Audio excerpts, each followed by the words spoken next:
Welcome to The Sound of Economics, the podcast series by Bruegel, the Brussels-based economic think tank. I'm Giuseppe Porcaro, and this is the last episode of the summer feature of The Sound of Economics, recorded as part of the Reopening Europe project. Between the 12th and the 27th of June, we traveled more than 2,700 kilometers through the Netherlands, Germany, France, Austria, Slovenia and Italy to collect voices from the ground during the weeks when the borders were reopening after the COVID-19 spring lockdown.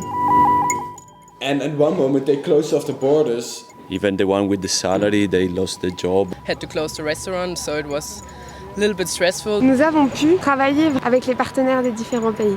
Afgelopen woensdag kregen we een berichtje van de wethouder. Finalmente hanno riaperto I confini.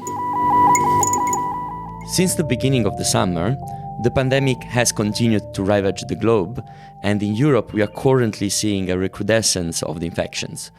The next few months continues to be uncertain on the medical side, as well on the economic consequences of the pandemic. So given this context, the Reopening Europe project is assuming an additional layer of documenting the seemingly ephemeral moment of the summer reopenings, but also a reflection from the ground about the hopes and the wishes of European citizens in that specific and unique moment. That is why, in this concluding episode of this feature, we want to reflect about the future, not as an escapist wishful thinking, but as an attempt to start reimagining a society, an economy and politics cohabiting with the virus and eventually overcoming it. For this reflection, I'm happy to host today Bruegel senior scholar Alicia Garcia Herrero, who is a regular here at The Sound of Economics. Hi Alicia, how are you? Very well, Giuseppe. You're joining us from Taipei, right? That's right. What time is it over there? Well, it's 10 o'clock in the evening, and 10 for Taiwanese, hardworking Taiwanese means straight either in bed or, very much about to be in there very soon. So that's life here. It's very different from Southern Europeans, as you know. So thank you, Alicia, for joining and being up so late for this recording session. And we have also the pleasure to have Rutger Sjörgrim, if I pronounce you correctly, with us. Joining virtually. Hi, Rutger. You are in Stockholm, right? Yes. Thank you for having me. It's a pleasure to be here. And how do you pronounce your family name? Sorry. It's pronounced Sjögrim. Ah, okay. I would never, I would never manage. Rutger is an architect, part of the studio Secretary, and his work focuses on early-stage concept development in relation to architectural competition, urban development projects, commercial events, film media, and the production of architectural imagery and visualizations. And Rutger is also a lecturer at the School of Architecture at KTH in Stockholm. It's a little bit of an unusual kind of guest for The Sound of Economics, and we will speak more about your work later, Rutger, especially the link with science fiction. But first things first, during the Reopening Europe road trip, we have asked citizens how do they see the future. Not how they would predict it, but how they would wish it or imagine it. At least on some issues, we're all hoping for things to partially change. And on other issues, we are really hoping that that things stay the same. I'm not asking to have the same situation as before. If you look at the Earth, you see, okay, we are using 1.7 Earth out there. We need less products, and we need products that use only very small resources. But in 20 years, I think maybe it's not like this vision. I just think it can be very beneficial to think more about the materials you use in art. The culture can give a perspective on what could be the future. They can dream, because when you have fear and scare, you cannot have this open mindset for what can be our future. I would like to have like a day, was heißt Feiertag? Like a day when everything is closed and nobody's allowed to go out, to remember the time when COVID was and to remember back which thing in life are really important and which are not. Because I think that people now are forgetting like the things they learned in COVID time. So this was just a small flavor of the palette of opinions we collected on the road. And so one of the questions we asked to the people was, how do you imagine, wish the future of work, of Europe, of your city in 20 years' time? And I would like to ask the same question to you. Not how you would predict, but how you would wish it to be somehow linked to the specific moment that we are living and the COVID-19 pandemic. I think 20 years is an interesting time span to think of in terms of future, because it's very much within the policy and planning horizon of the present. So it's kind of it's very much something that we anticipate today, for example, in architectural design or when we plan our cities and also construct policies. The 20 to 30 to 40 year kind of a perspective, it's very much something that we concerns the present. And I think also looking 20 years into the future, basically any important keystone technology of that future exists today. So we can think of something that is it's kind of quite similar, I think, to the present in a sense. But then I thought it's interesting to think about sort of generations. In 20 years, I will be 60 years old. So I will then be at sort of the peak of whatever influence and power I can hope to obtain. The boomer generation will be dying. Generation X will be entering kind of retirement. And, Greta Thunberg will be in her mid-40s. So I think from that perspective, maybe sort of that generational shift also provides some kind of hope or hope for positive change, I think.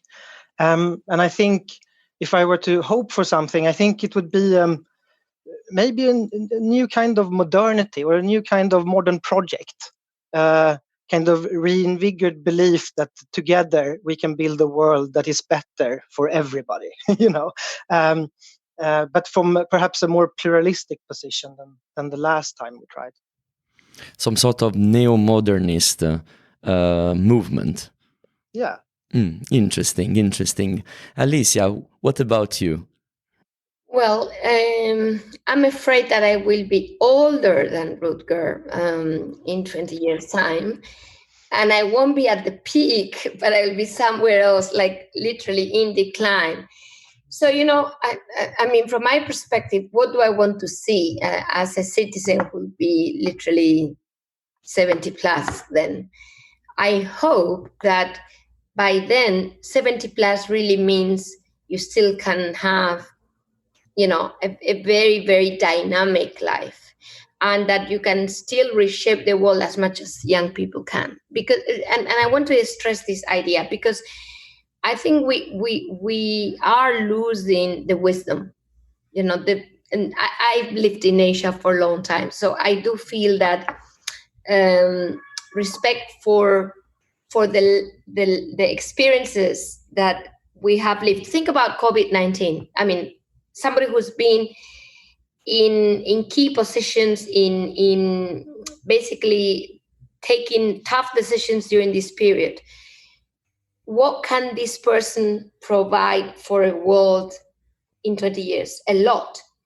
So I would like to see that dynamism of the elderly. Sorry to say, but I see that here.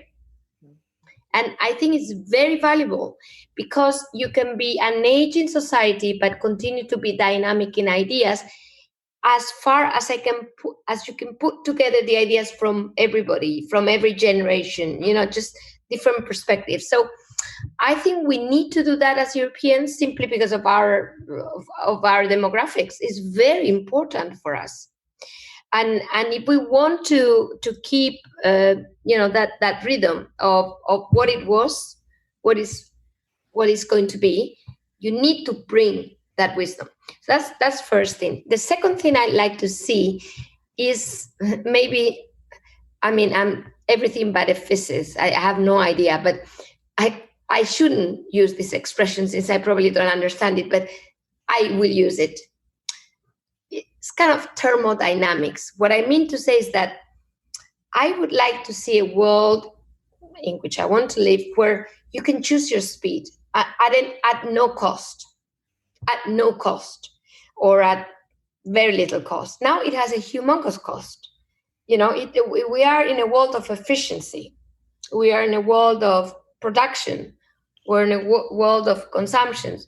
All of that means that the faster, the better. Yeah, it's kind of because of the world we have built. And I think I'm not arguing that dynamism or speed or efficiency is not good. It might be good for certain things, but it might not be good for others.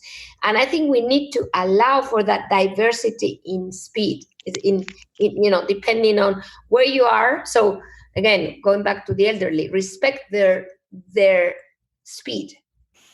And as a first note of respect, and respect that some people may prefer lower growth. I'm an economist, so I respect that. Respect, accept, and even understand that it might be better. Of course, this is climate change, but not only. It could also be, less consumerism, simply because we just want to go slowly and we don't need so many things. So some may continue to do so if they so wish, because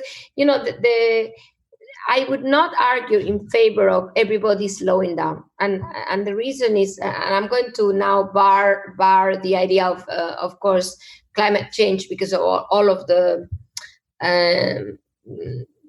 synergies, or how would I say, interrelations. So it's not easy for somebody to go quickly, say China or by Vietnam and others, to go slowly and have no consequences. I understand that, but I'm going to put that aside. My point is that we can't really expect everybody to go at our speed.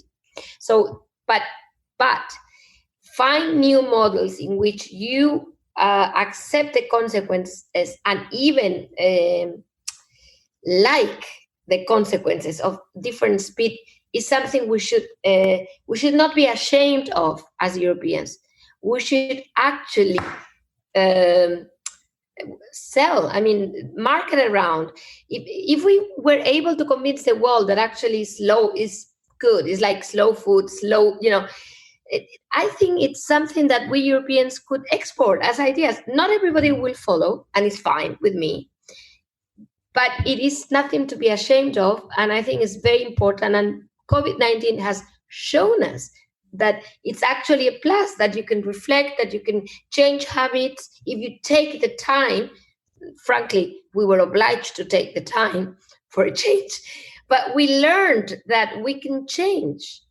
And I think that's very powerful, and I hope we can, put that forward in 20 years and learn that every speed is fine if we know why we choose that speed. What's the reason behind? Not because we're lazy, slow, or elderly, like aging like Europeans, but because we might actually be comfortable with that.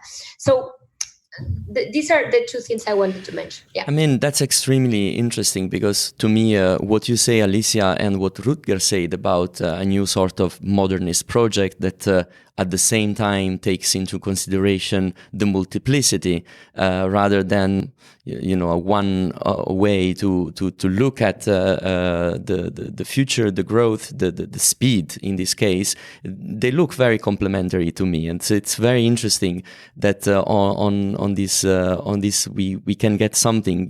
It looks almost as the beginning of the construction of something that could be a coherent modeling for the future. But on this, I would like to ask Rutger, because you are the architect who built the spaceship that featured in the Swedish science fiction movie Anyara. And the movie is inspired by a poem written in 1956 by the Swedish Literature Nobel Prize, Harry Martinson. Now, this is quite interesting to me, because Anyara is also the reason why I contacted you for this conversation in the first place. Not just because I'm a science fiction geek, but especially because both the poem and the movie can be, to me, can be an important inspiration and reflection in this moment of global pandemics. And you set somehow already a little bit the scene about the kind of reflection that we are making over there. Could you tell us a little bit more about Anyara in general? Because there is quite a lot of listeners that might not be based in Sweden that listen to our podcast, and they might not be familiar with Anyara. And tell us a little bit about your experience in working with the concept and the spaceship. Absolutely.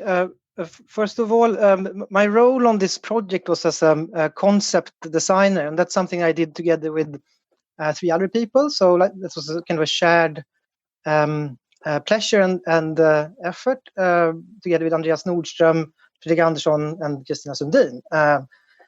Everybody mentioned, and also like in close collaboration with the directors and writers of the movie, Pella Kågeman and Hugo Lilja. Anyara is, as you said, it's a poem by the Swedish Nobel laureate Harry Martinson, and it's written in the 50s. The first parts of the poem, that consists of a total of 103 verses, was written quite shortly after the Soviet Union detonated their first hydrogen bomb, in this kind of feverish haze of the author. And it's a dark tale. It's about this spaceship going back and forth between the Earth and Mars, evacuating the people of Earth, since we by then have properly destroyed our planet, nuclear holocaust, environmental disasters, etc. The ship gets thrown off course, and they cannot turn back. And then, people live there for maybe 25, 30 years. They die, and then eventually the ship crashes into the nearest star, some 5,000 years later. So it's this story about, I don't know, like it's kind of, I think if I'm to sum up, the critique of the movie, or like the poem, it's very much about this. Not only did humanity destroy, the world that gave birth to us, but we also failed to see the emancipatory potential in this new world. Like the spaceship. They have power. They have air. They have the ability to produce food. So, technically, they could produce a new utopia there, drifting indefinitely through the stars. But they don't. They fall into despair. They lose hope. There's no point in anything. You have strange cults. And eventually, it's just people just give up.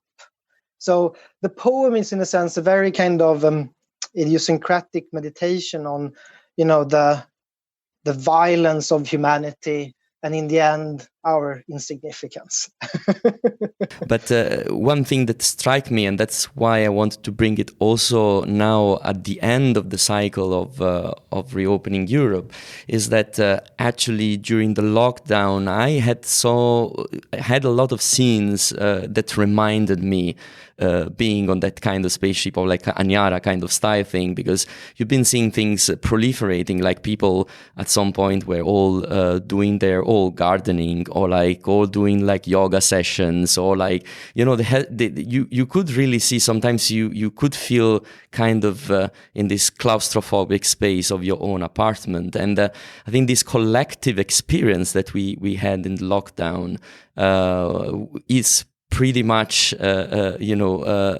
similar, or like to what is described in the poem. And what I find interesting in the movie, and that's something that maybe you can say a couple of words about, is this link because I mean, of course, the poem was written in the 50s, but the movie was done a couple of years ago. In the movie, there is some sort of critique to the actual society we live in, and the actual spaceship that you built, the space that you built was reflecting this some sort of almost satire to the current state of affairs and of the world. Yeah, I mean, like it's conceptualized as this like infinite interior of just contemporary capitalist consumption, basically. One of the models that we've used to sort of in order to think about the ship is this cruise ship that goes back and forth between Stockholm and Helsinki. In Stockholm, we call them the Finland ferries, and the Finns call them the Stockholm ferries. It's basically like a 24 or 48-hour party boat, which kind of you load 3,000 people on it, and then they go to Helsinki and back, and you like they're dispersed sort of on the dock, and it's an interesting kind of environment because it's this fabulous or fantastic somehow or like night of partying, but it's repeated over and over and over and over and over and over and over again, like every day. So it's also interesting to imagine, like it as the reality of people working there, and then thinking of this spaceship environment. It's a evacuation, but it's kind of conceptualized as this cruise. So it's a 3-week cruise from Earth to Mars, and then it's supposed to end. But then people get trapped. And so what's supposed to be, exciting or interesting, travel through space, just becomes this strange everyday situation. So what I found in this story was interesting for us in this moment also is that it is somehow hard to elevate ourselves while we are living the emergency of the pandemics, and especially analyzing the economic impact. That's something that at Bruegel we've been doing quite in depth in these months, and we are continuing to do it. Was that sometimes it is hard to elevate ourselves on a more long-term discussion about what we could potentially learn from the situation we are in, and so it seems to me that what you're saying and what science fiction could give us at least some methodological tools for long-term thinking and modeling. And Alicia, you certainly don't write science fiction, but as you have seen in the past months, our reality becomes strangely close to science fiction. So beside asking you what are your first thoughts on what Rutger has just told us, I would like to ask what could we say in terms of the methodological needs that we have now during this pandemic to continue thinking about the long term when everything is so uncertain and short term. Are we even potentially seeing or like having the case for a rethinking of economy? Of economics as a discipline in this case, on a larger scale, as a consequence of what we are living now? I think there are two important issues in your question. One is, can economies focus on relevant stuff, sorry to say? I mean, in the sense that we're all looking at, okay, can we figure whether we know where the economy will be tomorrow using, I don't know, electricity data, neocasting, you name it. But does it make a difference tomorrow? You know what I mean? Like, can the recovery be V-shaped, W-shaped? I mean, compared to how the world structurally will be, it's just a very minor question. It might be relevant for stock market performance, etc., but it's actually not very relevant for human beings. And we end up there first because it's easier with our tools. So it's just, human beings, we feel more comfortable. But it doesn't really respond to me to what an economist really needs to do as a profession. So the key questions that we should be aiming at are really about what kind of economic model will be run as a consequence of a shock such as COVID-19, rather than trying to measure the shock every day, because it doesn't make a difference. If as long as I know, and everybody knows this by now, that this is a bigger shock than anything we've seen in the last 100 years, I don't need to know how much worse. It doesn't matter. But that's how we, well, of course, I'm exaggerating. It does matter if you're a policymaker and you want to reduce the pain and, what amount of, what amount of medicine you want to give. But so I'm not saying it's useless, but it's only part of the story. The most important thing, though, is to understand whether our economic model, i.e., let's call it social capitalism, because that's what I think Europe is, can be maintained. So before COVID-19, the answer, or at least not the answer, but I guess the consensus, or at least my reading of the consensus, was that maybe not, because it is either capitalism, so US way, which looked relatively, successful in as far as it was creating innovation and new companies and, dynamic, blah, blah, blah. Or, the Chinese model basically planned and so socialism or with Chinese characteristics, but not this mixture. The European kind of halfway, have it all but have nothing. Now, frankly speaking, with COVID-19, and I'm telling you from the Asian perspective, I had a big meeting yesterday with the largest think tank here, government think tank, and it's very interesting. They were telling me, we never thought the European model could actually be a model. And I was like, wow. But why did they say that? Basically, because the whole point was, and of course, they were not talking about our ability to track cases or, no, it was about the acceptance of giving to save the boat, if you see what I mean. Like basically sharing the cost, even across borders, to save the boat. For them, that was, it's kind of, wow, Europe can do this. And most importantly, the idea that, values or that our model, welfare, etc., is to be preserved, that conviction in a way. So if you do lots of surveys, I know about my own country, I don't know about Europe as a whole, will still show that people are happy. Probably I've even seen that for the Nordic countries, to pay taxes as long as they keep this model. For them, this is amazing. So I think we have to basically rethink the criticism we had about our model, or the general criticism, and also see what's the positive.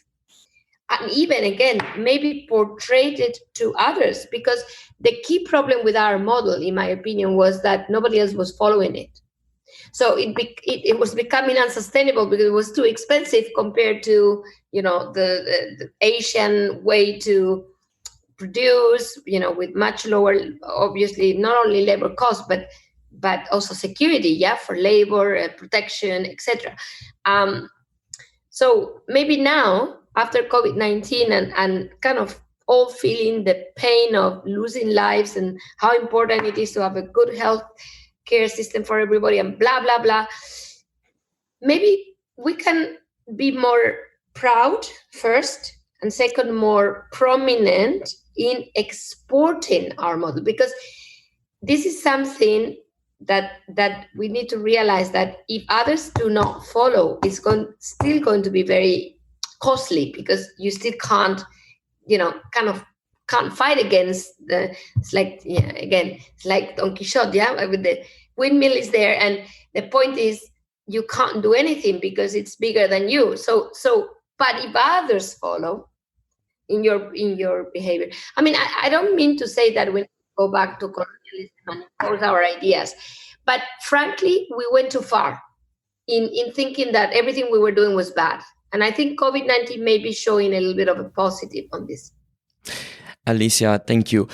Rutger, I'm looking at you because maybe economics can borrow some methods and practice from architecture in a conversation about the future, or in this kind of reflection in response to what Alicia has just been telling us. I think we can inspire back and forth in a sense. I mean, for architects, economics are hugely important, since it determines, like why things get built in the first place, and like why certain things get built over other. But I mean, architecture is basically the profession of trying to conceptualize the future and then drawing it into reality. And that profession pushed into science fiction then, in a sense, which is kind of the spectrum that I sometimes engage in. And then I work with more projects that occupy themselves with the, like the now and the everyday. I think it's important to generate images to visualize that future. One thing that we've been talking about as a kind of continuing project here at our office is this search for like an aesthetic of the welfare state, or this idea that in order for things to exist, in order for us to care about things, we need to know how they look, how they feel somehow. That we've talked about it previously in relationship to projects that we've done. That, I mean, if we look at Sweden, there are like millions of square meters of interior space that is kept, that is cared for, that we own collectively, from parliamentary lobbies to mines, basically. And this is all part of our shared property, things that, like, for example, our taxes goes into maintaining, things that fund our school system. And if we don't know that they exist, if we can't visualize them, we don't believe in them, so we don't care for them. And for example, if we believe in the narrative that the welfare state has been dismantled, that it's gone, it's a lost cause, then we will stop care about it, and then it will be lost for sure. So I think perhaps what architecture or the production of a future kind of visual material can help with is to produce an awareness that allows us to care for things that might be existing or have not yet happened, and that would produce a discussion that would in turn ask, what kind of economical and financial models do we need to construct, to invent, in order to produce this future that we want? So I think that together we can reverse this narrative, of the current economic kind of system as a natural law. That's something that wasn't created by people, and start to dream of a future that could work perhaps a little bit differently. I think that would be at least my hopes. Well, that's extremely interesting, and we are kind of going and arriving towards the end of the episode, and I would like to make a final reflection with you before we close, because even before the pandemics, the discourse about the future has been monopolized by dystopian visions. Pretty much, I mean, like Martinson writing Anyara in the middle of the Cold War was definitely a precursor, but since basically the beginning of the 70s, we've been seeing, the image in science fiction especially, but also in popular culture about the future has started to be filled with environmental catastrophes, surveillance of different kind, being it digital or being of other sort, pandemics themselves or whatever else. So we are we arrive at the COVID-19 already very far from the bright, optimistic visions of the futures that we had back in the 50s and the 60s, the flying cars or whatever, like colonies on the moon for going on holiday and stuff like that. So I would like to ask both of you about your vision in your respective fields of expertise and your experience from what you've been living in the past few months. How do you see these pandemics?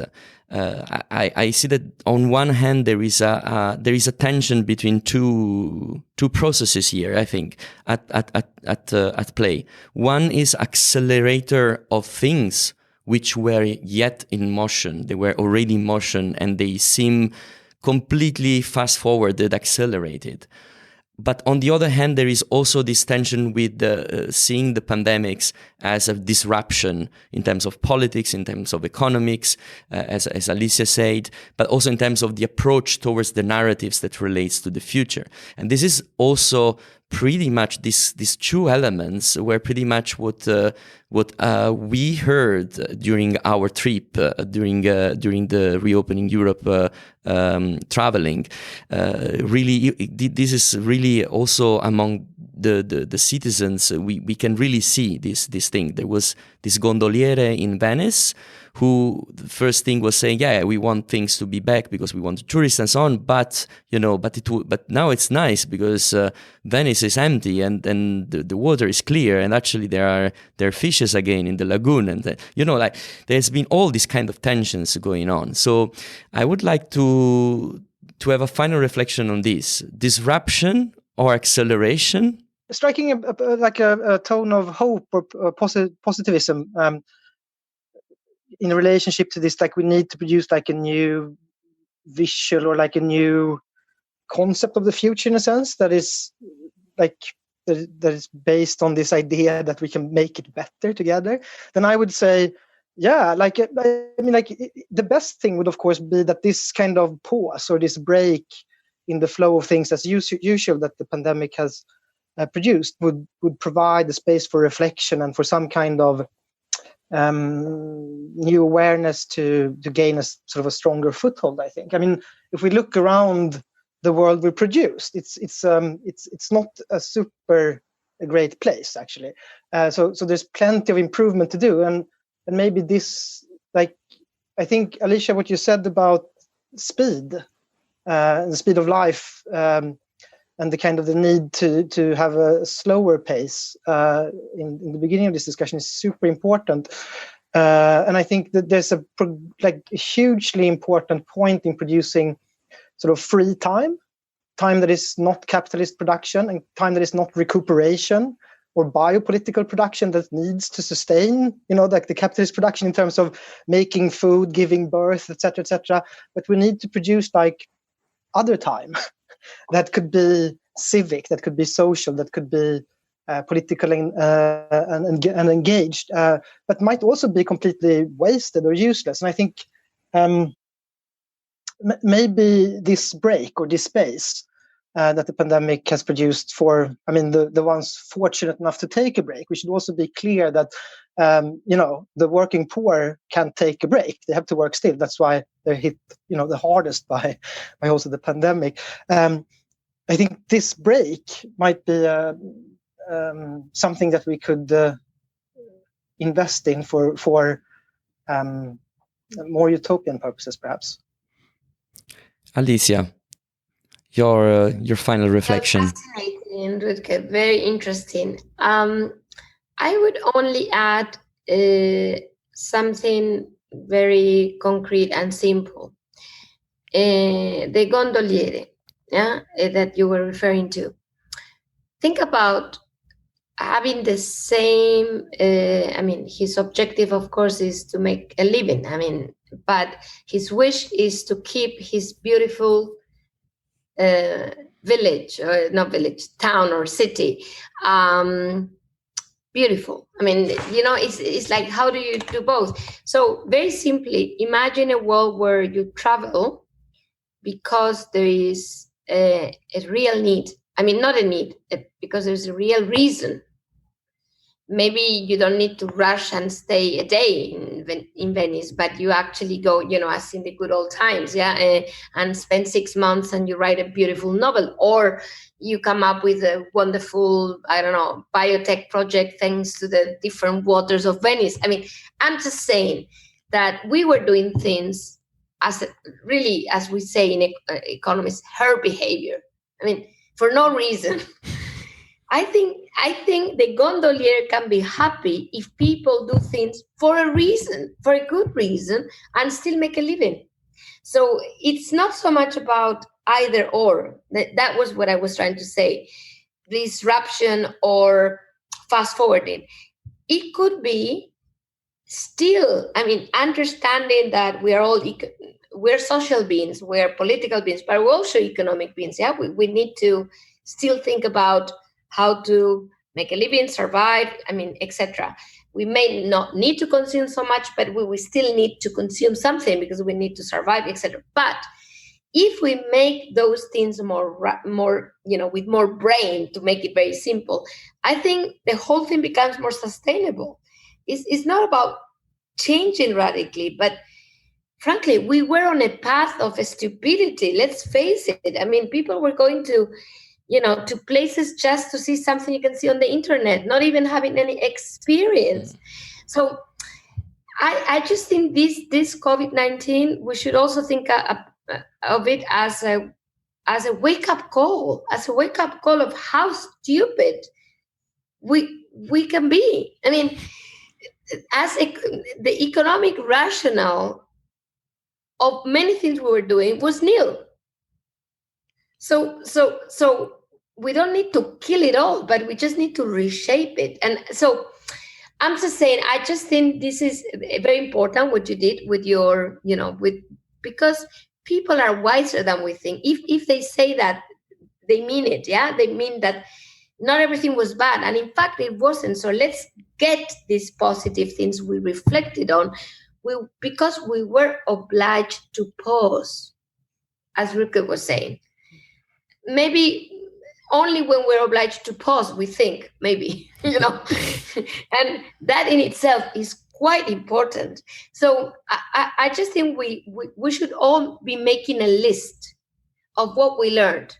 Keep it there, post it on the wall, read it every day. Let's not forget, even if we open up, even if we are into opening up Europe, maybe we get more time to reflect very soon, I'm afraid. Indeed. But I mean, that's all. I think we don't need to kill everything we were doing, but we need to reflect on what we were doing that was too stupid to continue to do it, because it wasn't making any difference to us. That's the reality. Even economically, to some extent, we would still get the same objective without that back and forth efficiency, back and forth.